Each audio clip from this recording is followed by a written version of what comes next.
Brambly Hedge, Winter Story by Jill Barklem.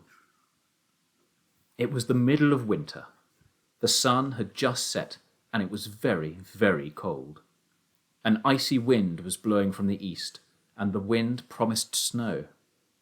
Deep in the dark roots of Brambly Hedge, tiny lights appeared as lamps were lit in the windows.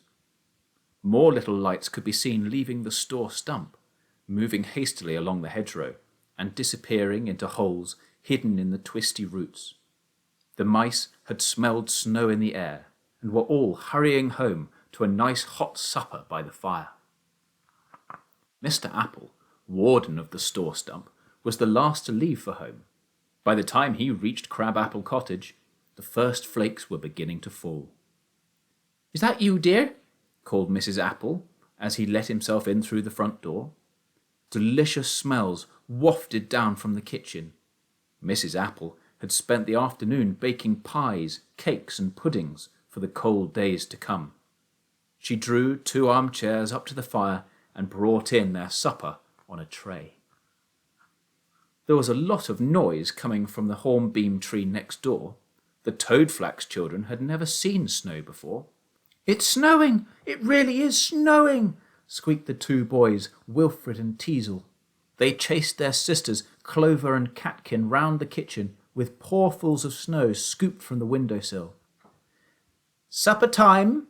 called Mrs. Toadflax firmly, ladling hot chestnut soup into 4 small bowls. After supper, the children were sent off to bed, but they were far too excited to sleep. As soon as the grown-ups were safely occupied downstairs, they climbed out of their bunk beds to watch the snowflakes falling past the window. "Tobogganing tomorrow," said Wilfred. "Snow pancakes for tea," said Clover. "We'll make a snow mouse," said Catkin. "And I'll knock it down," said Teasel, pushing the girls off their chair. Next morning, the mice along the hedgerow woke to find their windows half blocked by snow. Mrs. Apple had to stand on tiptoes on the kitchen table to see out, and what a sight met her eyes!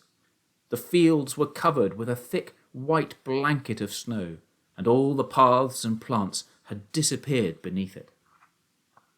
When the Toadflax family went down to breakfast, they found the kitchen dark and still. Mrs. Toadflax put fresh wood on the fire and set Clover to work with the toasting fork. Soon they were all sitting around the table, eating hot buttered toast, drinking blackberry leaf tea, and making plans for the day ahead. The snow was thicker than the mice had expected.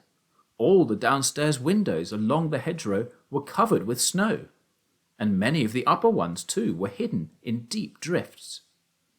The mice leaned out of their bedroom windows to wave and call to their friends. "Enough for a snowball, wouldn't you say?" called Toadflax to Mrs. Apple. "A snowball!" echoed the little mice gleefully. Every family along the hedgerow kept shovels, maps and ropes in a special cupboard by the front door, and after breakfast the mice dug tunnels from tree to tree, linking them all to the store stump. Teasel and Wilfred were sent down to help, but they soon found that it was much more fun to throw snow at each other, and so were sent home again. Lord Woodmouse dug his way through to old Mrs. Eyebright and helped her to light a fire. "I haven't seen snow like this since I was young," she sighed. "The last snowball was held in the year Mr. Eyebright and I were married. I'm the only one left who can remember it now."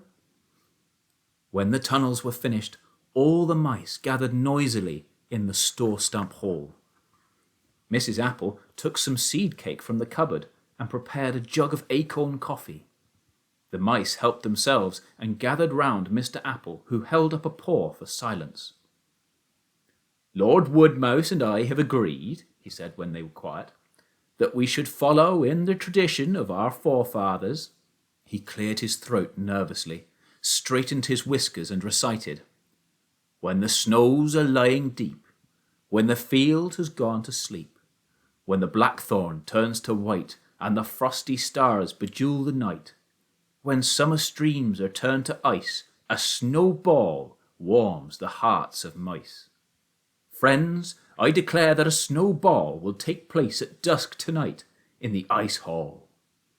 Where's that? Whispered Clover as the mice clapped and cheered. Wait and see, replied Mrs. Apple. You could come home with me and help prepare the feast. There was a deep drift of snow banked against the store stump, and the elder mice, after discussion, declared it to be just right for the ice hall. Mr. Apple dug the first tunnel to check that the snow was firm. It's perfect, he called back from the middle of the drift. The mice picked up their shovels and the digging began. The snow was dug from inside the drift, piled into carts, and taken down to the stream. Wilfred and Teasel helped enthusiastically, but they were sent home again when Mr. Apple caught them putting icicles down Catkin's dress.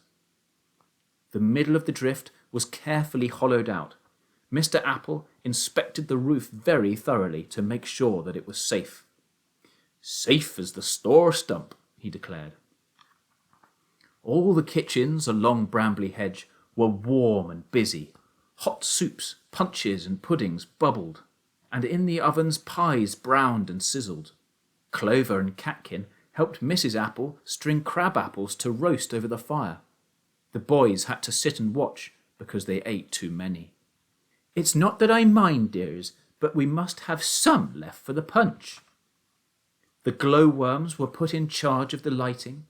Toadflax fetched them early from the bank at the end of the hedge, for Mrs. Apple had insisted that they should have a good supper before their long night's work began. By tea-time the hall was finished. The ice columns and carvings sparkled in the blue-green light, and the polished dance floor shone. Tables were set at the end of the hall, and eager cooks bustled in from their kitchens with baskets of food. The children decorated a small raised platform with sprays of holly, while Basil, the keeper of the hedgerow wines, set out some chairs for the musicians. When all was done, the mice admired their handiwork and went home to wash and change. As muffs and mufflers were left at the door, it was clear that all the mice had dressed up for the grand occasion. Wilfred and Teasel crept under a table to watch, and every now and then a little paw appeared, and a cream cake disappeared.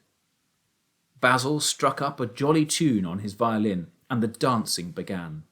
All the dances were very fast and twirly, and were made even faster by the slippery ice floor. Wilfred and Teasel whirled their sisters round so quickly that their paws left the ground. I don't feel very well, said Clover, looking rather green. Mrs. Apple stood on a chair and banged 2 saucepan lids together. Supper is served, she called. The eating and drinking and dancing carried on late into the night. At midnight, all the hedgerow children were taken home to bed. As soon as they were safely tucked up, their parents returned to the ball.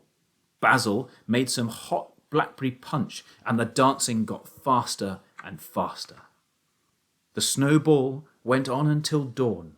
The musicians were tired. The ice columns began to drip. The sleepy mice could dance no more. They wandered home through the snow tunnels, climbed the stairs, and crept into their warm beds. Outside the windows, the snow had started to fall again, but every mouse in Brambly Hedge was fast asleep.